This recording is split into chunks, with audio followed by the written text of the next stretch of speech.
guys, this is Anshi Yadav, currently second year MBBS student at SPMC Bikaner. Welcome to my channel. I hope you all are doing very good about your studies.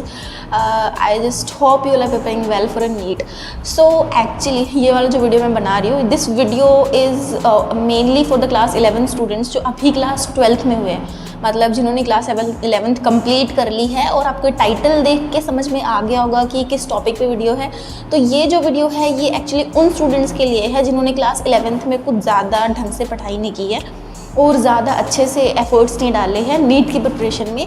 तो उनको अब क्या करना चाहिए एक साल में, so that वो क्लास 12th के साथ सिलेक्शन जो है वो नीट में कर सके।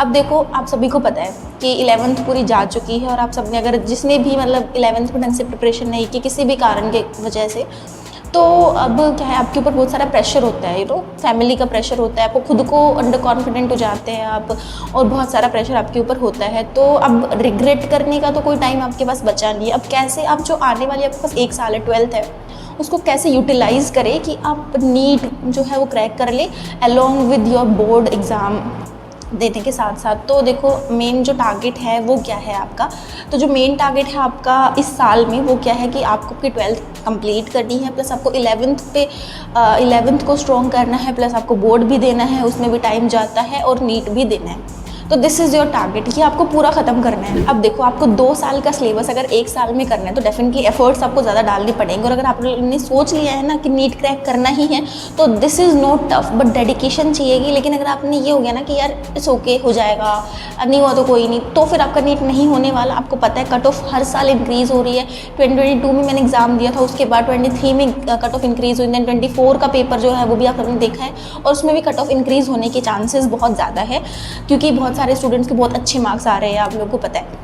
तो देखो, आपको 2 साल का सिलेबस एक साल में ख़त्म करना है, आपको ये पता है। तो कैसे करोगे आप? देखो, आपके पास 2 चीज़ें, एक तो सिलेबस भी कंप्लीट करना है, प्लस आपको एनसीईआरटी क्वेश्चंस प्रैक्टिस करने हैं, क्योंकि आपको पता है कि मेनली क्वेश्चंस जो है ना वो एनसीईआरटी से आ रहे हैं। आपने 24 का पेपर जिन्होंने नहीं दिया था, मतलब 11th वालों ने, तो बट देखा होगा एग्ज़ाम कैसा आया था, तो आपने देखा होगा कि वो जो पेपर है ना वो एनसीईआरटी बेस्ड है।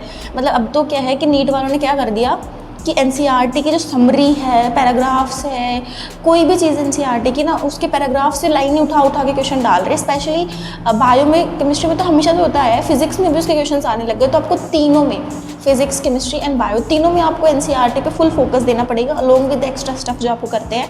तो मेनली आपको फिजिक्स में एक्स्ट्रा करना होता है, not in chemistry and biology. And आपके पास क्योंकि टाइम भी अब कम है, एक ही साल है, उसमें आपको 12th को ख़त्म करना है, बोर्ड्स देने हैं, प्लस 11th पे फोकस करना है। तो देखो, उसमें आपके पास इतना टाइम नहीं है कि आप एक इस ऐसे स्टूडेंट की तरह जो स्टार्टिंग में फ्रेशर आया है, 11th में आया है, फाउंडेशन कोर्स लिया है और वो कर रहा है, आप वैसे स्टूडेंट की तरह नहीं कर पाओगे। तो आपको अपना 100% देना है।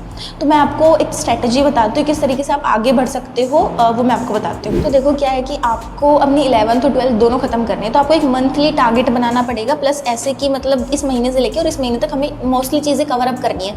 जैसे मान लो मई से आपका स्टार्ट होता है, ठीक है, और फिर आप जनवरी तक करोगे, तो आपको क्या करना है कि इसमें पूरे में, इस मई से और जनवरी तक आपको आपका 12th का सिलेबस जो है उसको ख़त्म करना है, प्लस जो 11th जो है ना उसके मेन चीज़ें, मीन्स लाइक मैं आपको बताती हूँ। देखिए, तो 12th का सिलेबस प्लस आपको करना है आपकी जो 11th है उसकी बायो करनी है, जो केमिस्ट्री है उसमें आप ऑर्गेनिक और इनऑर्गेनिक जो है वो कर लेना, प्लस जो फिजिक्स जो है उसमें तो ज़्यादा मतलब हाफ जो चैप्टर्स है ग्रेविटेशन तक स्टार्टिंग जो चैप्टर्स है वो आप कर लेना, क्योंकि मेन वो चैप्टर्स है, तो वो आपको खत्म करना है। फिजिकल केमिस्ट्री में ज़्यादा कुछ करने की जरूरत नहीं, मोल कंसेप्ट कर लेना, because it is very important for class 12th point of view, उसमें कॉन्सेप्ट समझ में आने में बहुत इंपॉर्टेंट होता है, तो इसीलिए आपको वो पहले करना पड़ेगा। तो इस सिलेबस को आप जनवरी तक खत्म करो। 1 महीना डिले हो सकता है, सबको पता है।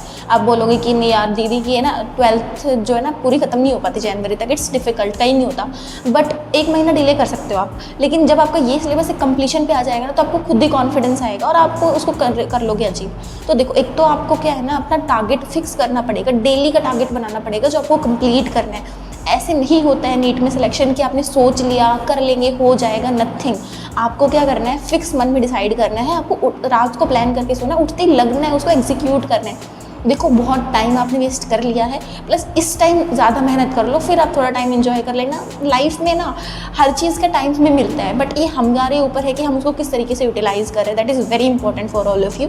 तो आप लोगों को क्या करना है, इस तरीके से अपना सिलेबस जो है वो ख़त्म करने की कोशिश करनी है, अपना 100% देना है। उसके साथ साथ आपको MCQs प्रैक्टिस करने हैं, आपको पता है उसके लिए आप कोई सीरीज़ ले सकते हो, या जो भी, अगर आप कोई कोचिंग जाओगे, डेफिनेटली कोचिंग आप कर रहे होंगे, या तो ऑनलाइन या ऑफलाइन कोचिंग कर रहे होंगे, तो आपको MCQs करने हैं, ठीक है, NCERT बेस्ड MCQs करने हैं, और हर महीने जो अब मिनिमम आपको 4 मॉक टेस्ट अटैम्प्ट करने हैं, मतलब हर वीक में एक मॉक टेस्ट आपको अटैम्प्ट करना होता है स्टार्टिंग डेज में। बाद में तो क्या करना है, देखो स्टार्टिंग में अगर आपको सिलेबस कंप्लीट तो 2 भी कर सकते हो आप, 15 दिन में 1 कर लेना, फिर आप फ्रीक्वेंसी उसकी इंक्रीज़ कर देना टू 4, और उसके बाद में तो आप 3 दिन में दोगे जब 1 महीना बचेगा नीट का तब, ठीक है। तो देखो cut of her bar increase हो रही है, आपको एफर्ट्स डालने पड़ेंगे तभी होगा, और सोच लिया ना अगर करना है तो करना है। घर वाले आपके ऊपर पैसे लगा रहे हैं ना, तो यार उनको क्या चाहिए, they just want you to be successful. तो अगर आप इस लाइन में आए हो ना, देखो ये एक बहुत इंपॉर्टेंट चीज़ है। सब बोलते हैं कि कोई नहीं नीट में हुआ तो इट्स ओके, बट अगर आपने इसमें एफर्ट्स लगा रहे हो तो करो ना यार, उसको ढंग से करो, कोई भी चीज़ करो ढंग से करो। तो आपने सोच लिया कि आपको ये करना है तो उसमें पूरे एफर्ट्स डाल दो, फिर जो होगा that will not matter. Matter क्या करेगा कि आपने अपना 100% दिया। एक और इंपॉर्टेंट चीज़ है, आपका बोर्ड्स आपको देना है इस साल। देखो मैंने भी 12th के साथ नीट किया था, आप जिनको नहीं पता है उनको बता देती हूँ। तो बोर्ड्स में वो टाइम वेस्ट होता है, तो इसीलिए मैंने आपको फरवरी तक मैक्सिमम बता दिया, ताकि आप बाद में बोर्ड्स 2-2 महीने, उसके बाद भी अपने 2-3 महीने के पास रिविजन के लिए हो, ठीक है। तो इसीलिए आपको क्या करना है कि इसको इस टाइम तक, जनवरी तक ख़त्म करने की पूरी कोशिश करनी है। बस डिस्ट्रैक्शंस जो है ना वो तभी आते हैं जब आपका गोल क्लियर नहीं होता है। If you very passionate about your goal then distraction will definitely not distract you. तो आपको अपने गोल के बारे में, गोल के प्रति जो है ना, आपको एकदम ऐसे होना पड़ेगा, यार I have to do it, तो आप कर लोगे, इसमें कोई भी शक की बात नहीं है। सब में इतनी कैपेबिलिटी होती है कि वो कर पाते हैं, बस कोई थोड़ा ज़्यादा टाइम लेता है, कोई थोड़ा कम टाइम लेता है। आपको एफर्ट्स इंक्रीज़ करने पड़ेंगे अगर आपकी कैपेबिलिटी कम है तो किसी चीज़ में। तो ये वाला जो वीडियो था ये उन्हीं क्लास 11 स्टूडेंट्स के लिए है। और यार देखो, आप पूरी मेहनत करो, अगर कुछ मतलब पहले जो हो गया इट्स ओके, रिग्रेट करने में और टाइम वेस्ट ही होगा, उसका कोई बेनिफिट तो है नहीं हमारे पास। तो आपको क्या करना है, एक ढंग से प्रिपरेशन करनी है, 1 साल पूरा अपना 100% ट्राई देना है, एंड जो होगा वो फिर देखा जाएगा। तो इस तरीके से फॉलो करो, प्लस अच्छे से पढ़ाई करो। Thank you so much for watching this video. Please like share subscribe to my channel.